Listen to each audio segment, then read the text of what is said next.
Mas lalong nadiin itong si Franz Ruiz matapos lumantad ang isa pang minaltrato nito. Hindi lamang si Nanay LV kundi may isa pang kasambahay ang nakaranas ng pagmamalupit ng mga Ruiz. Sa pagpapatuloy ng hearing, lumantad itong si alias Maribel, 56 years old.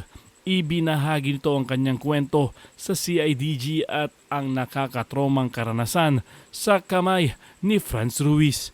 Idinitalye na bukod sa araw-araw na pagmumura sa kanya at pananakit, pinakamatindi daw dito ay ang tagain ang kanyang kamay gamit ang itak. Dahil daw sa takot ay lumayas ito sa kanyang trabaho. Ngayon ay lumantad siya para pagbayarin si Franz Ruiz at mabigyang hustisya ang kasamaang ginawa nila, lalo na kay Nanay LV na nabulag dahil sa kanilang pagmamaltrato. Assisted the family of Miss L.B. Vergara to have a medical checkup and brought to the Philippine General Hospital by the Senate Clinic. May we know from the resource person, the appropriate resource person present here? I think Philippine General Hospital is present here, as well as the Batangas Medical Center. May we know the results of the physical examination conducted by the medical authorities coming from the Philippine General Hospital? Sino magkasalita? And if you have a PowerPoint presentation, Yes, we have a the prepared committee slide will po. allow you to do the same. Technical, are you ready? So we examined, I'm Dr. Joe Poblete, together with me is Dr. Elaine Diaz. So we are from the Philippine General Hospital. So we examined Ma'am LV at our institution last September 5 with the following findings. So I'm showing the patient's right eye as examined using the slit lamp examination. No? Isang uri po ng aparato para mas makita natin yung mas maliliit na detalye ng mata. Ito ho yung itsura ng kanang mata ni Ma'am LV. Nakikita ho natin, no, meron hong puti sa gitna na bilog, no? Sa kristal ng mata or cornea. Before that, you're a specialist, eye specialist, Yes po. ophthalmologist. Yes, sir. All right. Yes, Your Honor.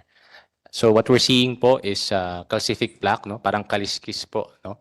Sa kristal ng mata. At bukod ho doon, yung kristal po mismo ng mata, marami ho siyang maliliit na ugat, no? Hindi na ho siya klaro ng kagaya po ng sa normal na tao.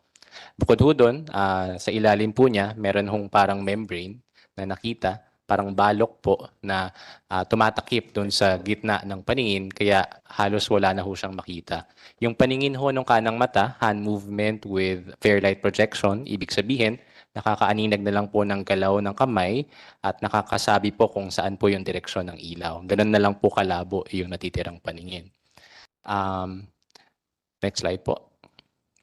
Yung susunod po na larawan, ito naman ho yung kaliwang mata ni Ma'am LV. Nakikita niyo po na kakaiba na ho yung itsura. No? Ang tawag ho dito sa kondisyon na ito ay phthisis bulbi.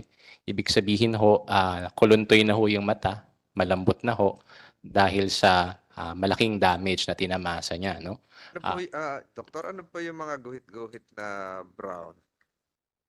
Yan ho yung dati niyang cornea, no? Na umimpis na po. Kaya ho ganyan yung itsura. No? Yung matang po yan ay no light perception. Ibig sabihin, bulag na po talaga. Hindi na ho nakakakita ni aninag ng ilaw. So, because hindi ho kami makakita ng lagay po ng likod ng mata ni Ma'am sa kanan, nagsagawa ho kami ng additional test, no? Ocular ultrasound ho yung tawag. Next slide po. Makikita ho natin, base ho doon sa isinailalim po namin na ginawa ho namin na ultrasound, na hindi lang sa harap ng mata yung problema. No? Maging yung lente po ng mata ni ma'am, wala sa tamang posisyon, maaaring na displace po, no, palikod, at mismo yung retina ho niya, yung isang bahagi po ng mata na importante sa paningin, ay may bahagi po na natuklap. No? Next slide po. So ang final na diagnosis po namin para kay Ma'am LV, para sa kanang mata po niya, diniagnose po namin yung kanang mata as a case of intracameral fibrovascular proliferative membranes, probably from chronic neglected inflammation as well as corneal glaucoma with calcific plaque. incomplete posterior vitreous detachment and vitreous membrane with focal retinal traction by ultrasound. Yung sa kaliwa naman po, Sa layman's terms, ano ibig Apo. sabihin po? pasensya na po sa technical term, no? Yung unang bahagi po, yung intracameral fibrovascular proliferative membrane, ito ho yung nabanggit ko po kanina na parang membrane or balok na nandun ho sa loob ng mata niya na tumatakip po dun sa pupil or dun sa putas ng mata. At yung naiisip ho namin na posibleng dahilan po nun is a chronic neglected inflammation. Ibig sabihin, matagal na hong nangyayari po ito, no? Dahil sa matinding pamamaga na hindi po nagawa ng karampatang lunas. Kaya ho siya nagkaganoon. Bukod ho doon, yung calcific plaque po, yung parang kaliskis sa kristal ng mata, nasa diagnosis din po. At yung nakita rin po sa ultrasound na parang may bahagi po ng retina na natuklap. No? At saka ho yung lente na wala sa tamang posisyon. Yung sa kaliwa, yun po yung nabanggit ko na lumiit na ho yung mata. Nag-shrink na po, naging kuluntoy na. Kaya ho ganun ho yung itsura. Ang tawag ko doon ay phthisis bulbae. Wala po sinabi niya wala sa tamang posisyon, pwedeng ilagay sa tamang posisyon, sa kanan, yung sa kanang mata. Kung kung ooperahan ho natin, tatanggalin ho natin yung na-displace na natural lens at papalitan ho natin ng artificial na lens. Ang ibig sabihin po, pag ilalagay sa tamang lugar, may posibilidad na makakita, makabanaag ng kaunting liwanag. Next slide po. Allow me to answer that using the next slide. So yung plano po natin para sa pasyente kay Ma'am LV is to offer the following surgeries po. No? Ayusin ho natin yung harap ng mata niya. Ang tawag ho doon ay anterior chamber reconstruction at bukod ho doon, ayusin din ho natin yung likod. Ang tawag ho doon is sparse plana vitrectomy. No? Yung lensectomy po, yun po yung paraan ng pagtanggal ng lente na na-displace. Tapos saka ho tayo maglalagay ng artificial na intraocular lens na tinatawag. Bukod ho doon, dahil po yung kristal ng mata po ni ma'am ay malabo na, nangangailangan po siya ng corneal transplant, no? Or optical penetrating keratoplasty. Yun ho is a major operation at kailangan po ng paghahanda bago siya maoperahan. Okay, Doc, with the permission of the chair. All of these are trauma-related, am I right? Trauma is one of the many possible causes, Your Honor. What are the other possible causes? Other causes can be from infection, from chronic inflammation, from metabolic causes, and trauma is just one of these possible causes. All right. Meron pa ba siyang pag-asa makakita? If matuloy itong surgery. We have advised the patient regarding guarded prognosis. Ibig sabihin ho, kahit gawin ho natin po yung operasyon dahil matindi na ho yung damage na tinamasa ng kanang mata, wala pong kasiguraduhan regarding the result of the operation. Na kahit operahan ho natin, hindi natin magagarantiya na makakakita ho siya. So how many percent is she blind? 100%? Left and right eye? The left eye, sir, is 100% blind, no light perception. However, the right po, meron pa siyang naaaninag na hand movement, paggalaw ng kamay, at kaya niya pa hong masabi kung saan po yung direksyon ng ilaw. Pero malabo na ho talaga. All right. You still have any presentation? That's my final slide po, Your Honor. Yeah, Si JM ito yung isa, no? Isa witness. JM, totoo ba pinapasok ni LV sa kwarto? Hindi po. Kahit kailan? Hindi po. Ikaw ba may gusto kay LV o vice versa? Wala po. Wala. So pawang kasinungalingan natin sinasabi na hayag ni Ginang France sa nakarang pandinig. Apo. Sigurado ka walang hindi ka pumapasok o hindi pumapasok si Aling LV sa kwarto mo? Hindi po. Okay, nung pumasok, kailan ka pumasok, kailan ka nagtrabaho kay Aling LV? Ay kay Aling France, kay Madam France. 2001 po. Ay, Sino- 2021. Sino nauna sa inyo ni Manang LV? Si Ate LB po. Nung pumasok ka, ano itsura ni Manang LV?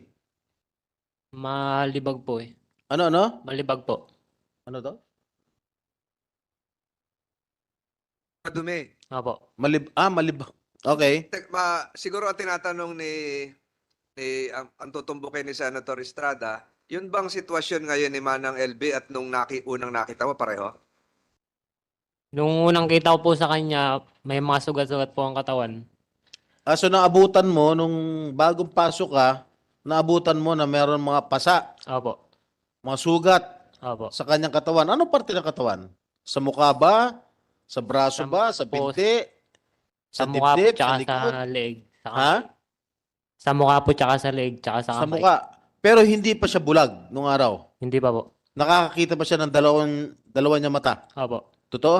Oo. Okay, hindi ka ba nagtangkang magtanong sa kanya, o Aling LB, bakit ganyan na itsura mo? Bakit malibag? Hindi po. Bakit? Hindi ko pa po ganong kakilala. Nakilala. So nung nagkakilala kayo, hindi kayo nagkwentuhan, bakit siya nagkaroon ng sugat na gano'n o mga pasa ng gano'n? Yun nga po, sabi niya po, binubugbog daw po siya. Anong ginawa mo nung sinasabi? Meron ka bang nasaksihan na pambubugbog ng amo nyo dito kay Aling LB? Meron po. Ikaw mismo? Oo. Mr. Chair, pwede makasingit. Senator Tulfo is Jinggoy. recognized. Since kausap mo naman itong si JM, kasi nakita ko dito sa Sinumpang Salaysay, isa ka sa mga inutusan. Yeah, si Dodong. Saan ba si JM? Okay nga, ikaw JM, diba? Opo. Sinumpang Salaysay ni Dodong na kasama ka sa inutusan itong si Franz Garcia na saktan si Manang LB. Tama? Tama Hindi ba ito? po. Hindi totoo to? Itong nasa... Hindi. Sino pa Itong sa- salaysay na ito ay salaysay ni Dodong. Tama. Dito kasi sa salaysay ni Dodong, ikaw si Dodong ano? Sinabi mo rito na nakita ko, nasaksihan ko din po ng dalawang mata ko, inuutusan din po ni Mrs. Ruiz sa pananakit, panggugulpi, paninipa, panununtok kay LV, ang mga kasamahan namin ng mga trabahador na sina Patrick at JM. Ikaw si JM, right? Opo. Tama ba yung sinasabi dito ni Dodong sa kanyang sinumpang salaysay na isa ka sa inuutusan nitong amo na saktan si Manang LV? Inuutosan po ako pero di ko po ginagawa. Sabi niya po na sapukin ko daw po. Sapukin mo. Oo. Hmm. Ano sinabi mo sa amo mo? Sabi ko po ayoko puti. O nung umayaw ka sa utos ng amo mo, ano sinabi ng amo mo? Wala naman po. Siguro, Mr. Chair, tanungin ko lang sana si Dodong kung follow-up lang. Hmm. Dodong, natuloy ba yung pananakit base sa utos ni Mrs. Garcia o hindi? Hindi po. Okay. Thank you. Okay, JM. Yung huling tanong ko sa iyo, Patay na mikropono ni... kailan mo nakitang binugbog si Aling LV ni Madam Franz? Simula po nung pumasok po ako. Gaano kadalas? Minsan po paggabi. Tuwing gabi, Opo. araw, walang nangyayari araw. Paano mo nakikita ng binubugbog ni Madam Franz si Aling LV? Pag ano po, yung sarado na po kami. Sarado ng tindahan. Opo. O, paano mo nakikita? Pumapasok ka ba sa bahay? Pupunta po ako ng kusina pag Oh. matutulog na. O, Kita ko po binubugbog po siya. paano siya binubugbog? Pwede mo bang demonstrate paano niya binubugbog? Yung, Kunwari ikaw si Aling Franz, si Madam Franz. yung sinisipa-sipa po. Hmm. Tapos sinasapok ko yung ulo. Saan niya sinasapok ang ulo? Sa Suntok, Opo. kamao. Walang instrumento, walang ibang instrumento. Wala po. Gaano kadalas? Araw-araw, gabi-gabi? Pag gabi po, pag minsan mainit po ang ulo. Bakit mainit ang ulo niya? Hindi ko po alam eh. Tuwing kailan mainit ang ulo niya? Gabi-gabi? Minsan po, pag ano. So ibig mo sabihin, halos gabi-gabi, sinusuntok niya si Manang LV. Oo. Tama po ba ako? Ha? Opo. The permission of Senator Estrada. Hindi ka umawat? Hindi po. Hindi mo sinabihan. Tama na, ate. Hindi po. Bakit hindi ka umawat? Takot po. Okay. Natakot ka? Bakit? Baka po madamay po ako. Okay, meron kang unang salaysay? Meron ka unang salaysay sa pulis? Itong salaysay na natanggap ko at binasa ko ay pangalawang salaysay mo na ito. Opo. Yung unang salaysay mo, handwritten, sulat kamay mo. Oo. Tama po ba? Opo. Bakit ka gumawa ng pangalawang salaysay?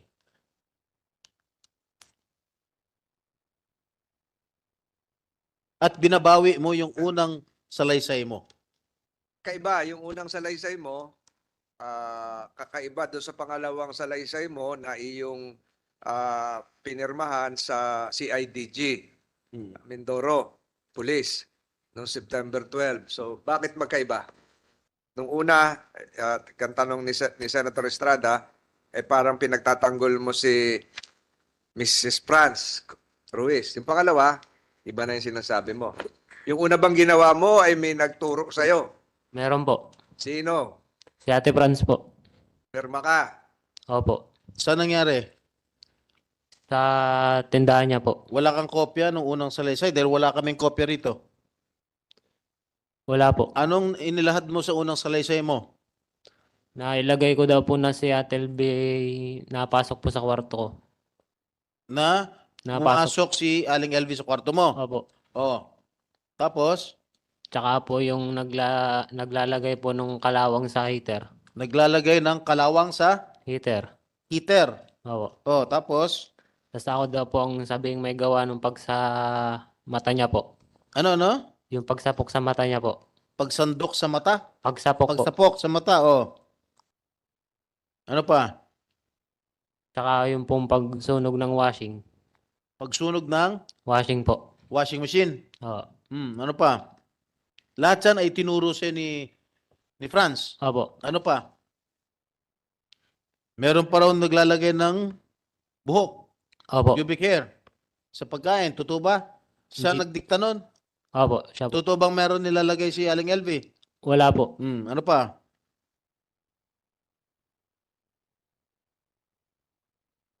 Binayaran ka ba para sabihin yon?